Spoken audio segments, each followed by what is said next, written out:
پڑھنے کا موقع ہوتا ہے، کبھی زیر لب پڑھنے کا موقع ہوتا ہے، تو جس طرح کہا جائے اس کو ہی ملحوظ رکھیں۔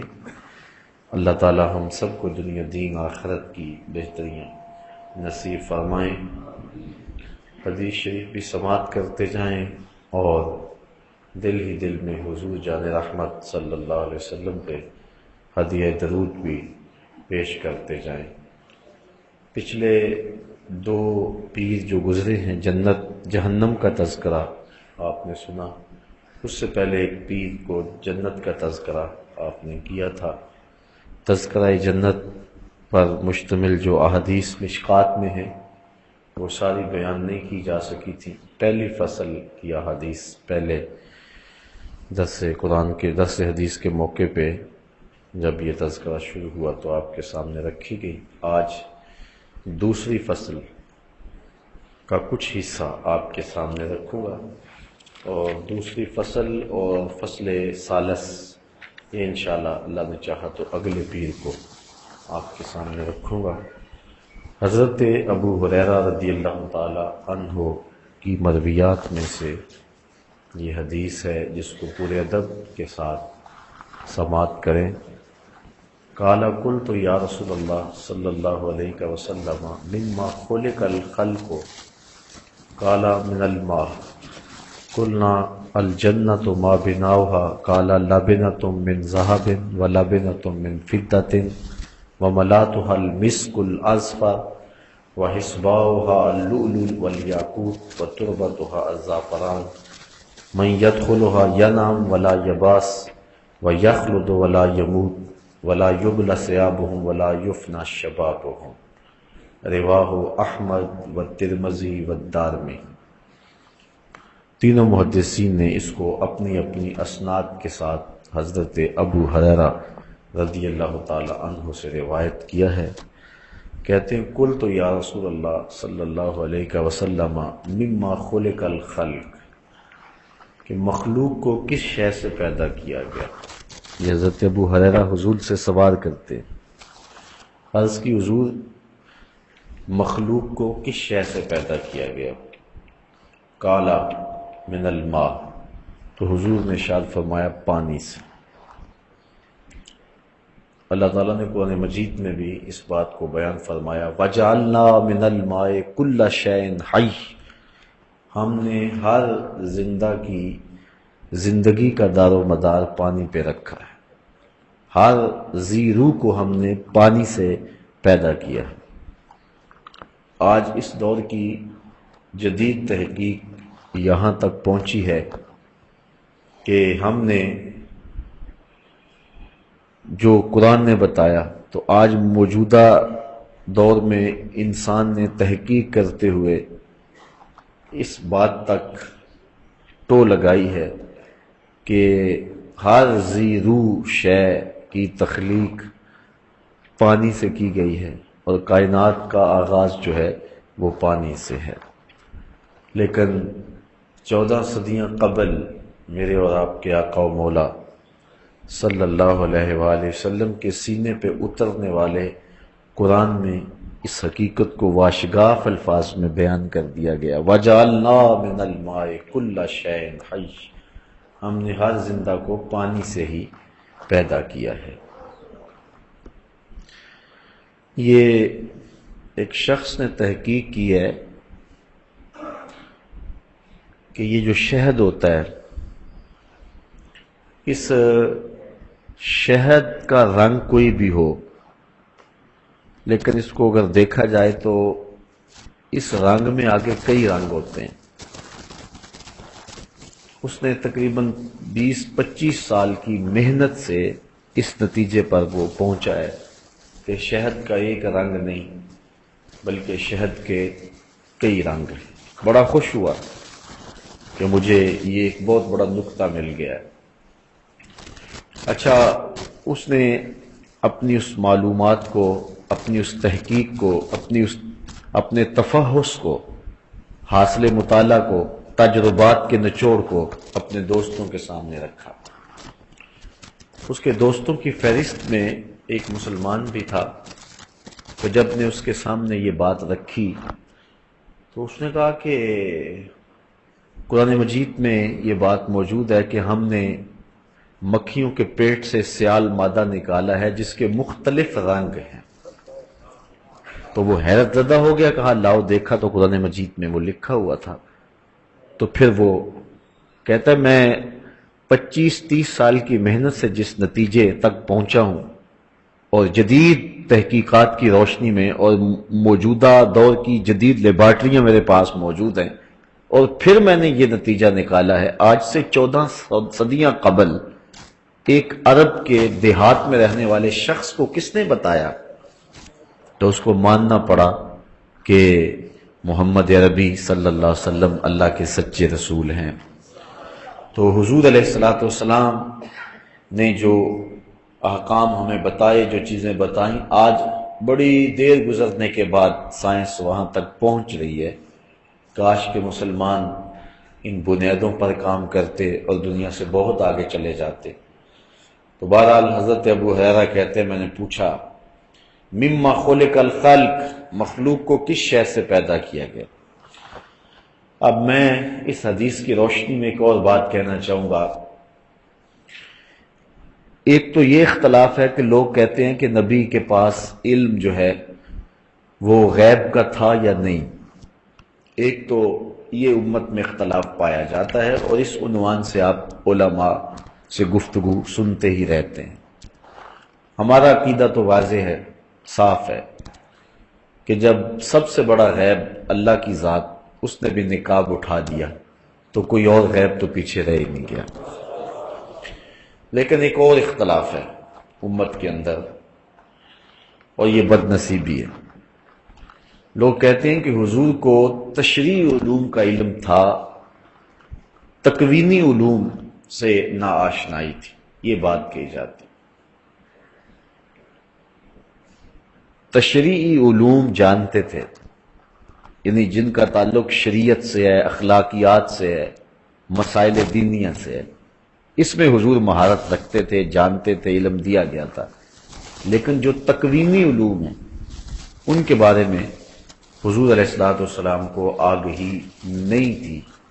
یہ باقاعدہ اس بات پر لوگ بات کرتے ہیں اور وہ اس پر دلائل دینے کی کوشش بھی کرتے ہیں، اور بھولے بھالے لوگوں کو وہ چکر میں لے بھی آتے ہیں کہ حضور عالم علوم تشریعیہ تھے، عالم علوم تکوینیہ نہیں تھے۔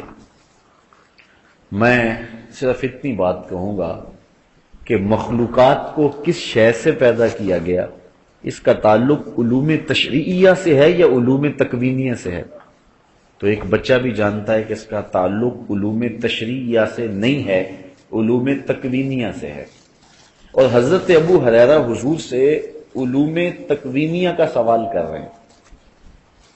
آپ یہاں ہر پیر کو آتے ہیں، کبھی کبھی سوال و جواب کی نشست بھی ہو جاتی ہے، کوئی ساتھی سوال بھی پوچھ لیتا ہے، تو میرے سے میرے ماننے والے، محبت کرنے والے وہی سوال پوچھتے ہیں جو میرے متعلق ہوتا ہے۔ کبھی کسی طالب علم نے، کسی شخص نے مجھے کیمسٹری اور بیالوجی کا کوئی مسئلہ اور الجبرے کا کوئی کلیہ نہیں پوچھا ہے، اس لیے کہ وہ جانتے ہیں کہ اس شخص کی معلومات جو ہیں وہ تشریعی علوم تک ہیں، اور یہ جو علوم ہیں یہ شخص اس کے بارے میں معلومات نہیں رکھتا ہے، اس لیے کبھی آپ نے مجھ سے یہ سوال نہیں کیا۔ اور اگر آپ میں سے کوئی مجھے اٹھ کر کے پوچھ لے کہ پانی کا کلیہ کیا ہے، تو پھر یا تو ہم کہیں گے کہ یہ جانتا نہیں ہے، یا پھر اس کو یہ خیال ہے کہ یہ شخص جو ہے وہ یہ معلومات بھی رکھتا ہے۔ تو میں صاف کہہ دوں گا میاں، یہ بات جو آپ کہہ رہے ہیں یہ میرے مضمون سے متعلق نہیں ہے۔ مجھ سے تو کوئی مسئلہ پوچھیے، کوئی فقہ کی بات پوچھیے۔ آپ مجھے جو ہیں وہ پوچھ رہے ہیں ایٹم کی ساخت کے بارے میں پوچھ رہے ہیں، الیکٹران، پروٹون اور نیوٹران کی ساخت کے بارے میں پوچھ رہے ہیں، یہ جزء لا یتجزا کے بارے میں سوال کر رہے ہیں، یہ میرا مضمون نہیں ہے، آپ اس کے بارے میں مجھ سے سوال نہ کیجئے، میں آپ کو روک دوں گا، ٹوک دوں گا۔ چلو کسی ایک سطحی بات کا جواب دے لوں گا، اگر آپ مزید دقت میں جائیں گے تو پھر میں سٹاپ تو آ جائے گا، میں اس کے آگے بات نہیں کر سکوں گا۔ لیکن ایک صحابی حضور سے پوچھ رہا ہے علم تکوینی کے بارے میں، تو صحابی کا عقیدہ یہ ہے کہ نبی تشریع علوم کا بھی واقف ہے اور نبی تکوینی علوم سے بھی آگاہ ہے، اس لیے تکوینی علوم کا سوال کیا جا رہا ہے۔ تو آج کے اگر کسی شخص کو سمجھ نہیں آتی تو اس کی قسمت، لیکن صحابی کو پتا ہے کہ کائنات کی کوئی شے نہیں ہے جو میرے محمد عربی کی نگاہوں سے چھپی ہوئی ہو، اس لیے وہ حضور سے پوچھ رہا ہے مما خلق الخلق، حضور یہ بتائیے کہ مخلوق کس شے سے پیدا کی گئی، اس کا مادہ کیا تھا، اس کا میٹیریل کیا تھا، کس شے سے کائنات کی تخلیق کی گئی۔ ایک تو سوال بتاتا ہے کہ ان کا عقیدہ کیا تھا، اور دوسرا پھر حضور کا اس پر ٹوکنا نہ، منع نہ کرنا۔ اور میاں میں نبی ہوں تو مجھے تم اس عنوان سے سوال کیوں کرتے ہو؟ آقا کریم نے یہ جواب نہیں دیا، بلکہ حضور نے فرمایا قال من الماء، فرمایا پانی سے پیدا کیا گیا۔ قال من الماء کس شے سے پیدا کیا گیا ہے؟ پانی سے۔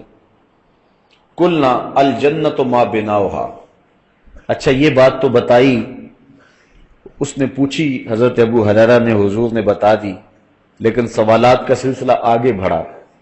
کہا حضور ایک اور بات بتائیے کہ جنت کس شے سے بنائی گئی ہے؟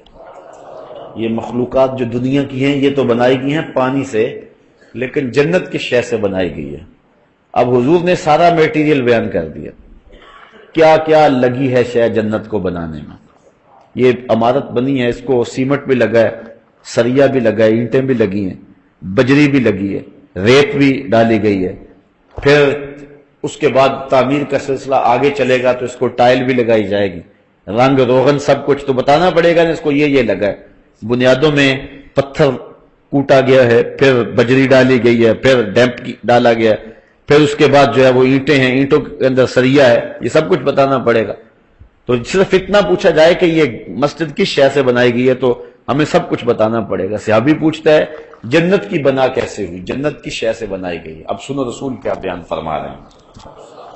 اللہ اکبر۔ قال لابنۃ من ذهب ولابنۃ من فضہ، فرمایا کچھ اینٹیں سونے کی تھی، کچھ چاندی کی تھی، کچھ اینٹیں سونے کی تھی اور کچھ اینٹیں چاندی کی تھی۔ وَمَلَاتُهَا الْمِسْكُ الْأَزْفَرُ، اور جو گارا تھا نا، جو مسالہ جوڑنے کے لیے تھا، وہ خالص کستوری کا تھا، خالص کستوری، ملاوٹ والی نہیں، خوشبودار کستوری کا تھا۔ وَحَسْبَاؤُهَا اللُّؤْلُؤُ وَالْيَاقُوتُ، اور جو بجری تھی وہ موتی اور ہیروں کی تھی۔ یہ دیکھو جنت کی بنا حضور بیان کر رہا ہے، اس کی جو بجری ہے وہ موتیوں کی ہے اور ہیروں کی بنائی گئی ہے۔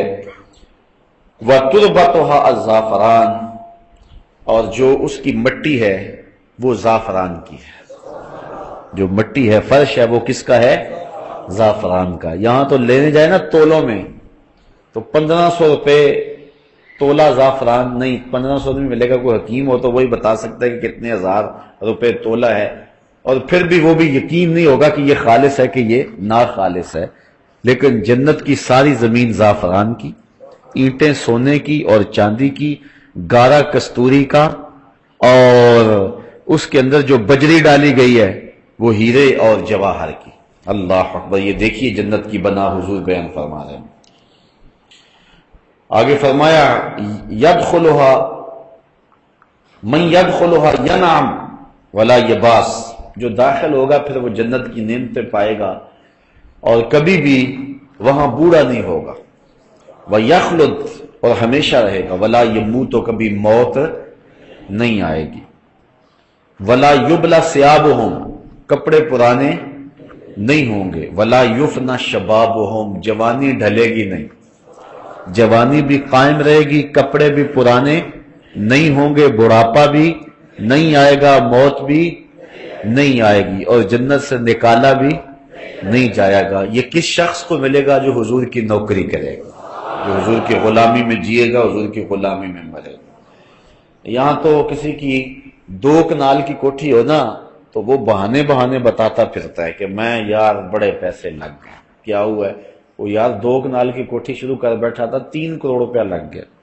ایک بندے نے 11 کنال کی کوٹھی شروع کی، ابھی مکمل نہیں ہوئی ہے، وہ 6 مرتبہ مجھے بتا چکا ہے کہ اتنے پیسے لگ گئے ہیں، بس جو ہے وہ بھی مکمل ہی نہیں ہو رہی۔